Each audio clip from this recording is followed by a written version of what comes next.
Bonjour à toutes et à tous, nous sommes sur le salon Primevert au deuxième jour de ce salon à Lyon et je suis Arnaud, je fais partie de l'organisation Odysseus 3.1 qui est une organisation à vocation environnementale, scientifique, exploratoire et j'ai la chance d'être accompagné avec deux espèces par million, Victorine et Quentin. Alors voilà, dans ce petit quart d'heure, ce que je vous propose, c'est qu'on discute ensemble de nos associations respectives. Et première question, donc, des espèces par million, qui est une association locale lyonnaise. Qu'est-ce que cela revêt ? Alors, l'association des espèces par million, on est une association naturaliste, c'est-à-dire qu'on étudie la faune et la flore, et on est spécialisé dans le milieu urbain. On mène, pour faire simple, 3 gros types d'actions. Des premières actions qui sont de l'animation et de la sensibilisation auprès des habitants, des Lyonnais et des Lyonnaises, pour leur montrer qu'en ville, il n'y a pas que des moineaux et des pigeons, mais il y a que toute une diversité d'espèces en fait, qui est autour de nous. Donc on va faire des balades urbaines pour leur montrer les différents oiseaux qu'on peut voir, mais aussi bien les champignons, les mousses, les plantes spontanées. Voilà, en fait, découvrir tous ces écosystèmes qu'il y a autour de nous et qui est en interaction. Et qu'est-ce qui nous apporte aussi, nous, dans notre vie quotidienne. À côté de ça, on a des actions comme vous, scientifiques, c'est-à-dire de pouvoir diagnostiquer en fait, plus précisément qu'est-ce qui vit en milieu urbain, quels sont les blocages, les freins par exemple pour que les espèces puissent se déplacer en milieu urbain, mais aussi qu'est-ce qui favorise ces espèces-là pour après passer à l'action. Et c'est notre dernier pôle dans l'association, c'est ce moyen d'action, donc avec des particuliers, avec des entreprises, avec les collectivités, de mettre en place des aménagements, donc c'est aussi bien des plantations de haies, des créations de mares, des végétations de façade et aussi la restauration de cours d'eau. L'objectif, c'est que de redonner un peu plus d'espace à la biodiversité en milieu urbain avec les habitants. Nous, chez Odysseus, on aime bien l'action, effectivement. Quentin, tu es déguisé en menthe religieuse. Pourquoi ? Volonté de soutien avec cet insecte Alors en fait c'est une très bonne question parce qu'on parle beaucoup souvent d'action pour la biodiversité, mais quand est-ce qu'on prône un peu l'inaction pour la biodiversité ? En fait on s'aperçoit que la plupart du temps tu as des gazons tondus à ras et compagnie, et en vérité la menthe religieuse typiquement c'est une espèce qui a besoin d'herbes folles et juste de quoi réensauvager quelque part. Et il suffit d'un talus de 2 mètres carrés pour avoir des menthes là où elles ont complètement disparu du milieu urbain, comme à peu près 90% de la biodiversité des insectes, pour prendre juste ce groupe-là. Et en fait, parfois, on peut juste laisser faire et déjà, on a une explosion de vie. Et ensuite, après, forcément, pour la question des cours d'eau, tellement ils sont perturbés, on va devoir travailler sur des programmes de restauration. Et là, ça va demander de la concertation, de la cohésion entre associations et puis un savoir-faire sur la question de la renaturation, tout simplement. Très concrètement, en termes de renaturation, qu'est-ce qu'on peut faire avec nos moyens, nous, en tant que personnes urbaines ? Eh bien alors, premièrement, vu qu'on est sur les cours d'eau, alors on organise pas mal d'aménagements. L'idée en fait c'est juste de se dire, les cours d'eau ils ont besoin de berges naturelles. À Lyon c'est pas le cas. Et donc on mobilise nous une cinquantaine de personnes sur des chantiers participatifs pour recreuser des mares, pour entre guillemets défoncer du béton aux bordures de cours d'eau dans Lyon, même si c'est patrimoine classé UNESCO, etc. Il suffit de remettre à nu des berges, de les revégétaliser pour voir une faune incroyable et une flore réapparaître. Et donc concrètement du chantier participatif, mais aussi du conseil. Il y a tellement de territoires à Lyon et autour de Lyon qui sont possédés par des habitants, donc des privés. Il suffirait qu'ils aient en conscience qu'une mare, un bosquet d'arbustes et puis un arbre mort maintenu en chandelle sur pied au lieu de le couper et de le broyer, et en fait c'est déjà agir à son échelle. Pour ceux qui ont un balcon, une jardinière où ils laissent la nature faire, les graines vont s'implanter d'elles-mêmes, et elles vont favoriser une soixantaine de pollinisateurs sauvages. Donc en fait, voilà, c'est tout ça l'association, c'est l'accompagnement aussi. D'accord. Et est-ce que vous connaissez Odysseus 3.1 ? Odyssée quoi ? Je rigole. Alors oui, on a eu de la chance de travailler avec vous déjà plusieurs fois sur l'aménagement Gabiodive, et là bientôt à venir un autre aménagement. Et voilà. Tu as j'en dis trop. Beaucoup de choses. Alors, c'était une question rhétorique. Évidemment, est-ce qu'on vous connaît et on apprécie de travailler avec vous. Gabiodive, tu viens de le citer. Raconte-moi, qu'est-ce que c'est ? D'où est partie cette idée ? Quelle en a été la genèse ? Alors, Gabiodive, en fait, c'est un aménagement qui recrée au mieux une berge naturelle typique des cours d'eau, là où les zones sont complètement bétonnées, urbanisées. Et cette idée, elle est venue en buvant des coups sur lesquels la guillotière. Et il faut savoir qu'il y a 90% de la biodiversité qui dépend de l'interface entre le milieu aquatique et le milieu terrestre, et qu'on a 70% des berges de Lyon sont complètement artificialisées, bétonnées. Et du coup, en réfléchissant, on s'est dit, c'est quand même incroyable qu'on ait encore, avec ces problèmes de diminution d'espèces, des espaces qui soient complètement aseptisés, alors qu'ils pourraient être vecteurs d'une multitude, vraiment être un îlot de biodiversité pour ces espèces-là. Et c'est là où est un peu le projet GabioDiv, c'est comment on peut réussir à créer un concept pour ne pas empiéter sur les voies cyclables, sur les piétons, pour correspondre à toutes les contraintes de crues, de bâtillage, et permettre à cette biodiversité de revenir. Donc on a mis en place cet aménagement donc, sur 60 mètres de long il y a 5 ans. Et avec vous, du coup, on a pu observer, parce que vous avez ce grand rôle-là aussi de médiation scientifique, de pouvoir aller observer en dessous, pouvoir prendre des vidéos et revoir au fur et à mesure des années la biodiversité reprendre ses droits. Oui, c'est vrai que nous, on a cet avantage au sein d'Odysseus d'avoir des plongeurs naturalistes, des scaphandriers. Et GabioDiv, je m'en souviens, c'était il y a quelques années, où on avait fait pas mal d'images, même où en dessous, on voit la nature en fait, qui reprend ses droits. Est-ce qu'on peut assimiler le GabioDiv du Rhône à un espèce de récif artificiel que l'on mettrait en Méditerranée? Est-ce que ça remplit la même fonction qu'un récif artificiel? En fait, un récif, c'est ni plus ni moins qu'un assemblage de niches écologiques qui sont favorables à certaines espèces. Et donc, en fait, c'est assez simple d'imaginer c'est bon, ça marche? Ok. D'imaginer un système qui reproduit ce qu'était le Rhône il y a une centaine d'années avant qu'il soit complètement aménagé. Ça veut dire des galets pour que les petits poissons, par exemple, puissent se cacher les plus gros, donc des caches. Derrière, une zone de courant lent pour que la plupart des espèces associées au milieu lent puissent se reproduire, qu'il y ait des sédiments et de la vase qui se dépose, parce que dans la vase, il y a énormément d'espèces. Et en gros, tout simplement, on vient diversifier l'habitat de la même manière qu'un récif pourrait le faire sur un système de sable qu'on retrouve globalement dans la Méditerranée. Donc oui, complètement, et c'est ce qu'on veut mettre en évidence.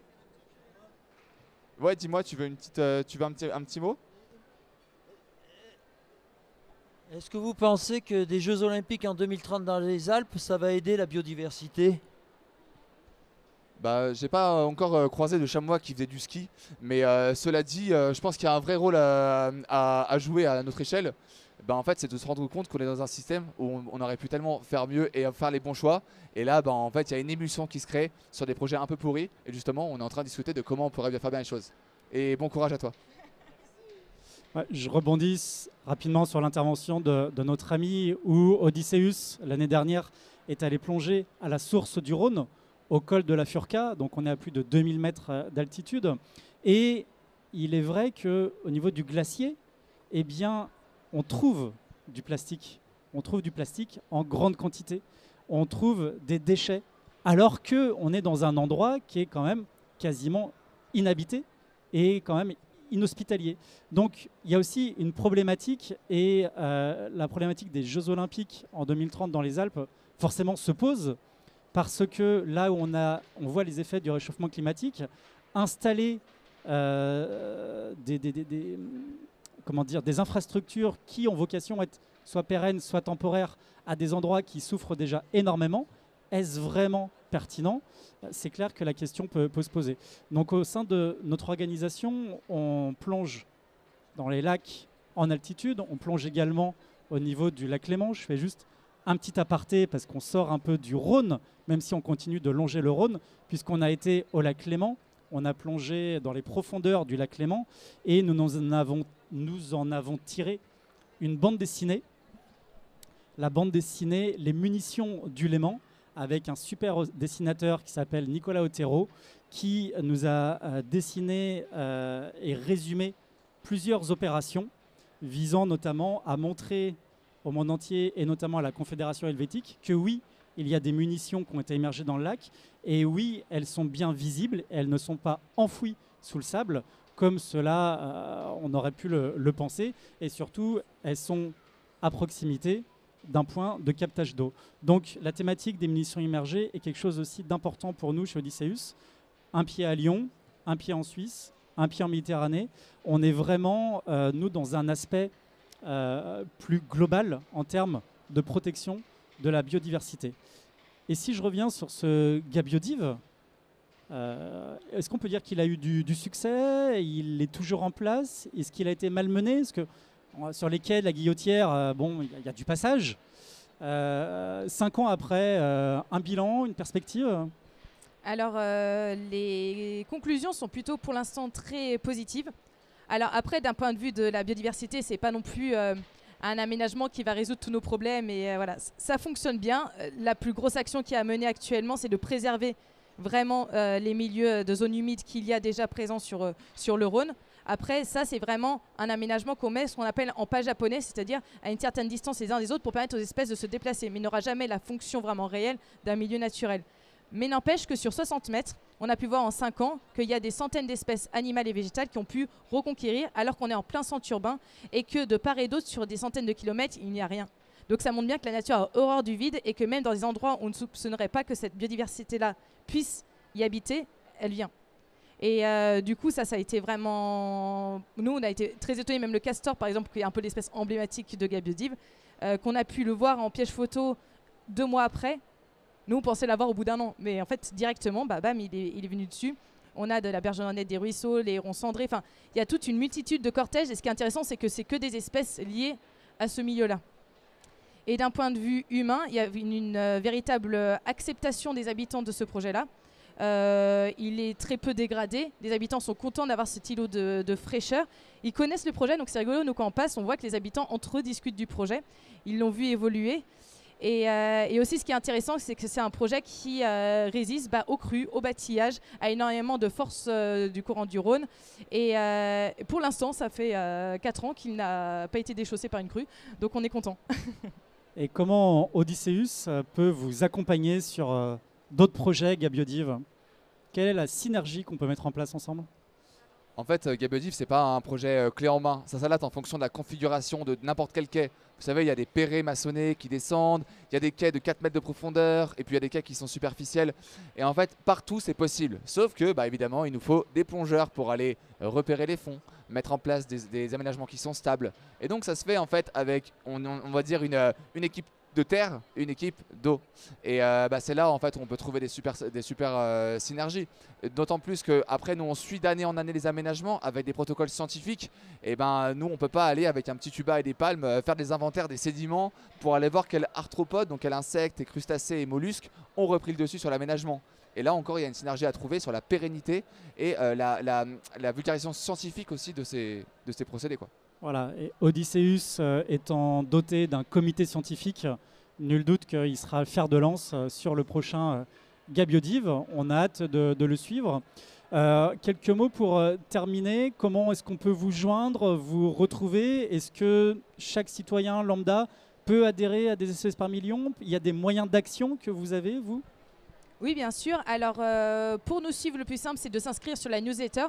Donc c'est sur le site internet et ça vous permet tous les mois d'avoir les informations des actions sur l'association. Et après, pour devenir bénévole, on a des permanences tous les jeudis dans le 1er arrondissement de Lyon et on a une plateforme Discord qui permet vraiment d'avoir une émulsion bénévole. Et nous, ce qu'on essaie de prôner dans l'association, c'est qu'il ne faut pas être naturaliste pour entrer dans l'association. Tant mieux si vous l'êtes parce que ça nous aide. Mais il y a des personnes qui sont médecins, infirmiers, de plein de milieux différents. Et chacun en fait, peut mettre sa pierre à l'édifice, que ce soit dans le pôle militant, on a un pôle urbanisme, un pôle art et communication. Voilà, l'objectif c'est d'ouvrir et que chacun puisse trouver un peu sa place dans l'association. Vous êtes organisé par pôle, oui. Comme Odysseus. Pôle scientifique, pôle communication, pôle logistique. Et de la même manière, tout à chacun peut s'inscrire sur notre site internet, newsletter bien évidemment qui est très bien faite par le pôle communication. Et puis évidemment, retrouvez-nous sur les réseaux sociaux, YouTube, Facebook et Instagram. Un grand merci à tous les deux des espèces par million. Et puis on est très content de travailler avec vous et plein de belles choses pour le futur. Et j'en profite pour remercier ce studio, Plume Studio, qui nous a bien voulu nous accueillir très gentiment pour ce 2e jour du Salon Primevert. Merci beaucoup. Merci à toutes et à tous.